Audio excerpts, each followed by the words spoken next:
भाई जो गुरु वचन पे डट गे, कट गे फंद 84 के। क्या कह रहे हैं आदरणीय गरीबदास जी? धोती सी धोई है ऋषियों की। गरीब 72 अक्षौणी हिक गया, चुनक ऋषिश्वर एक। दे धारे जोरा फिरे, ये सभी काल के बेख। ये है काल के, ये चलती फिरती मौत थी, जोरा मौत या जोरा दे धारे जोरा करे, या शरीर मानव शरीर में या मौत करे, ये ऋषि, ये सभी काल के भेख। 72 अक्षौणी खा गया, चुनक ऋषिश्वर एक। ऋषिश्वर सर्वश्रेष्ठ ऋषि माना जाने वाला, उसके लिए कर्म। बच्चों, काल को कहां तक जीतोगे तुम ऐसे? अब काल को कहां तक जीतोगे तुम ऐसे? इसने ऐसे ऐसे ऋषियों को नहीं बख्शा। और गुरुदेव क्या समझाया फिर परमात्मा ने? इस कथा का क्या सारांश है, क्या रहस्य है? ये आप और हमने निकालना पड़ेगा। अब सतगुरु रामपाल जी का जो प्रयास था वो केवल ये था, शास्त्रों का निष्कर्ष निकाल के देना। सतगुरु रामपाल जी हमें अपने सत्संगों का निष्कर्ष निकाल के नहीं देंगे। गुरुदेव के सत्संगों का निष्कर्ष तो हमने खुद गुरुदेव से सद्बुद्धि की भीख मांग के, गुरु को प्रसन्न करके अपना ज्ञान योग खुलवा कर आप और हमने निकालना पड़ेगा। गुरु केवल धर्मशास्त्रों का निष्कर्ष निकाल कर देने के लिए आया है, अपने सत्संगों का निष्कर्ष गुरु निकाल के नहीं देगा। तो इस सत्संग का क्या निष्कर्ष निकला? चुनक ऋषि को परमात्मा ने अच्छा नहीं बताया। परमात्मा ने बताया कि क्या मतलब था उसको। अरे राजा लोग अपना काम कर रहे थे, उसने अपना घोड़ा छोड़ दिया, वो अपना काम कर रहा था। ये चुनक ऋषि भगत था, इसने अपनी भक्ति करनी थी। इसने राजाओं के बीच में टांग क्यों फंसाई? और फंसाई तो अपनी भक्ति का सत्यानाश कर बैठा। जितनी कमाई की थी उसके 4 एटम बम बना के राजा मानधाता की सारी सेना का सत्यानाश कर दिया।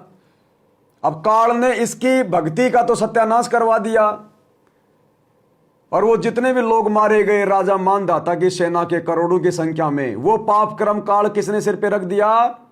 चुनक ऋषि के सिर पे। अब थोड़े दिन तो इसको स्वर्ग में बैठा देगा, महास्वर्ग में बैठा देगा, क्योंकि इसने तप किया था।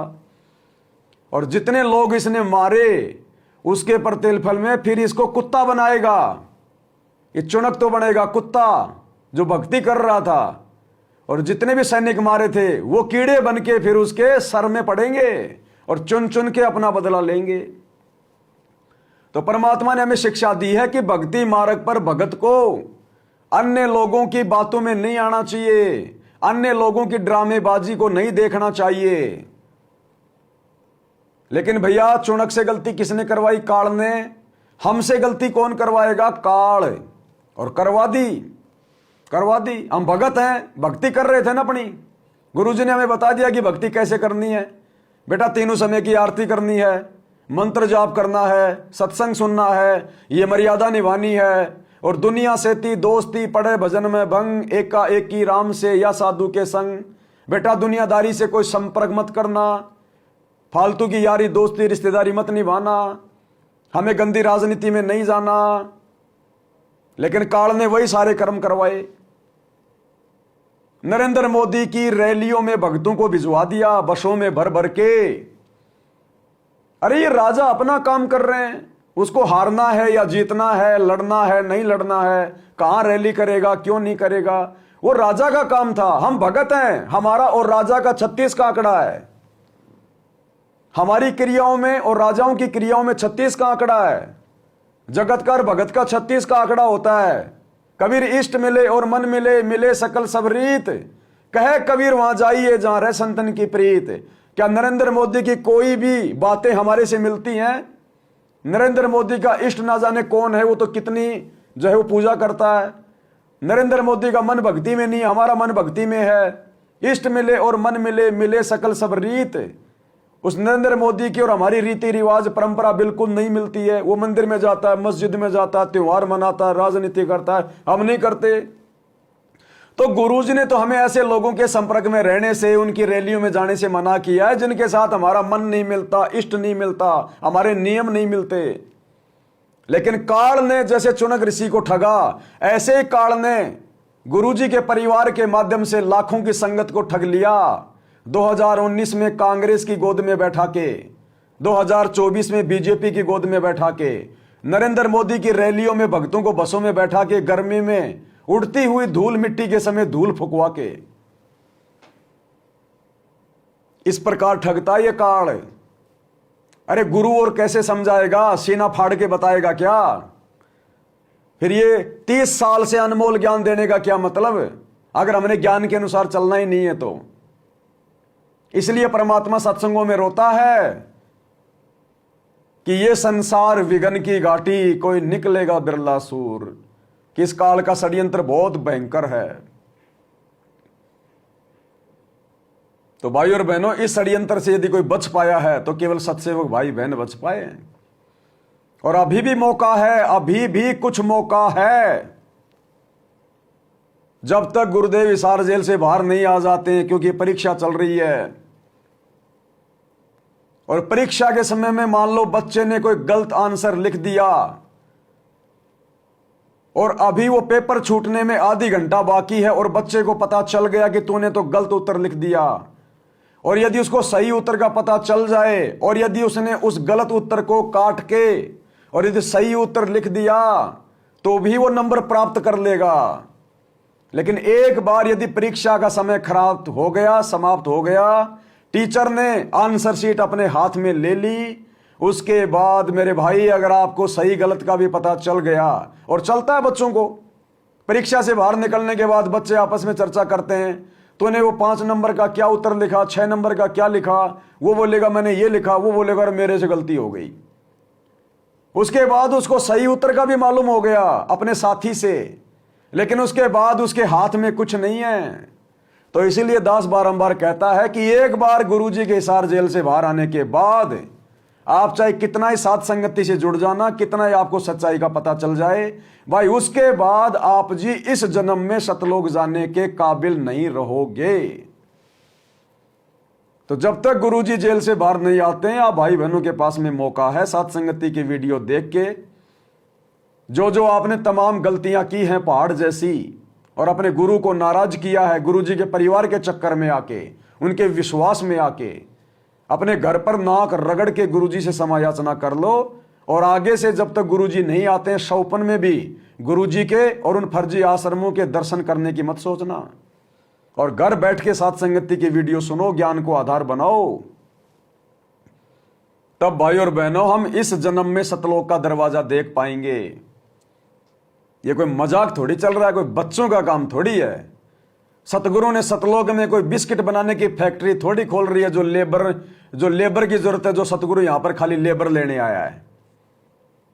हंसों को अमान करने आया है, हंसों को अमान करने के लिए, सदा सदा के लिए सुखी करने के लिए, और उसी को लेके जाएगा जो खुद जाना चाहेगा। बार बार गुरुदेव एक ही बात कहते हैं कि जितनी तुम्हारी तड़प सतलोक में इस काल के साथ यहां आने की लगी थी, उससे कहीं ज्यादा तड़प इस काल को छोड़कर, काल की क्रियाओं को छोड़कर जब तुम्हारी सतगुरु में लगेगी, सतलोक जाने की लगेगी, तब सतगुरु तुम्हें सतलोक ले जाने की सोचेगा।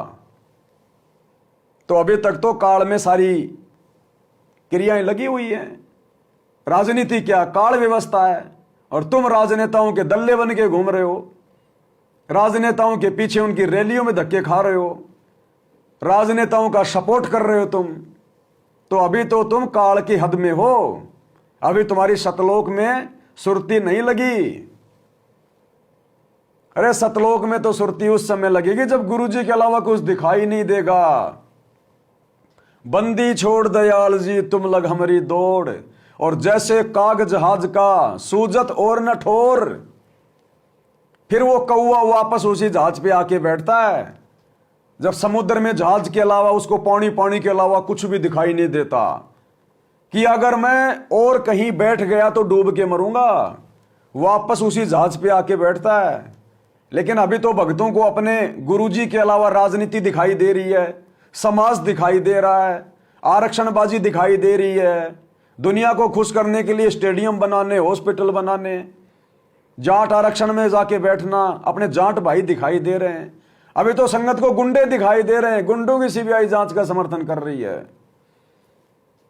समाज के लिए धर्मशाला बनवा रही है।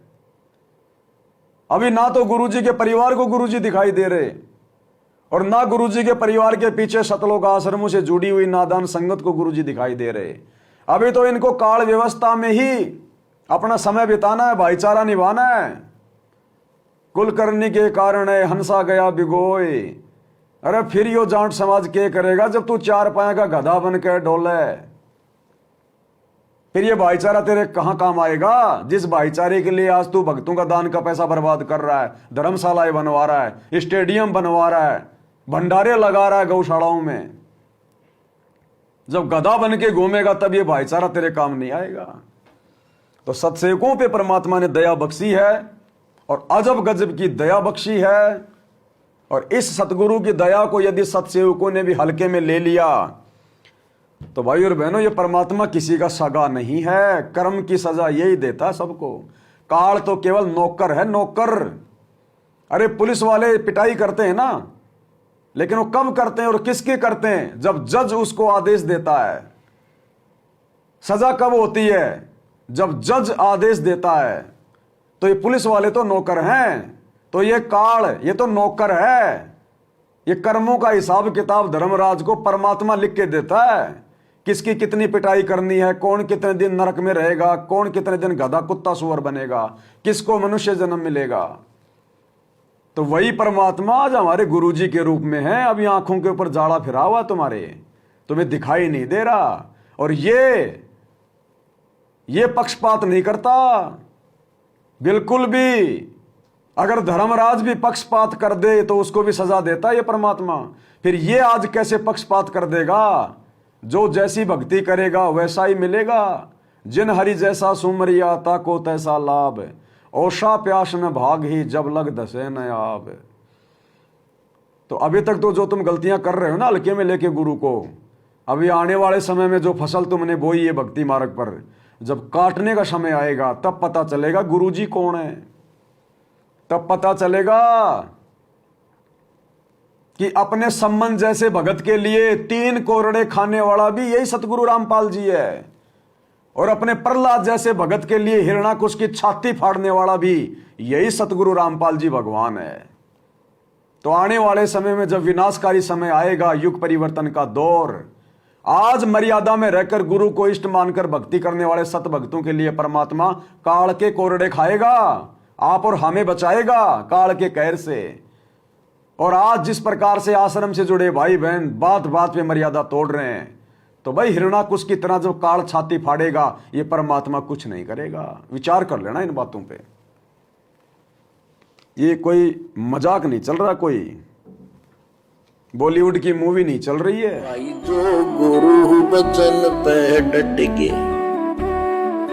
कट गए फंद 84 के, कट गए फंद 84 के, कट गए फंद 84 के।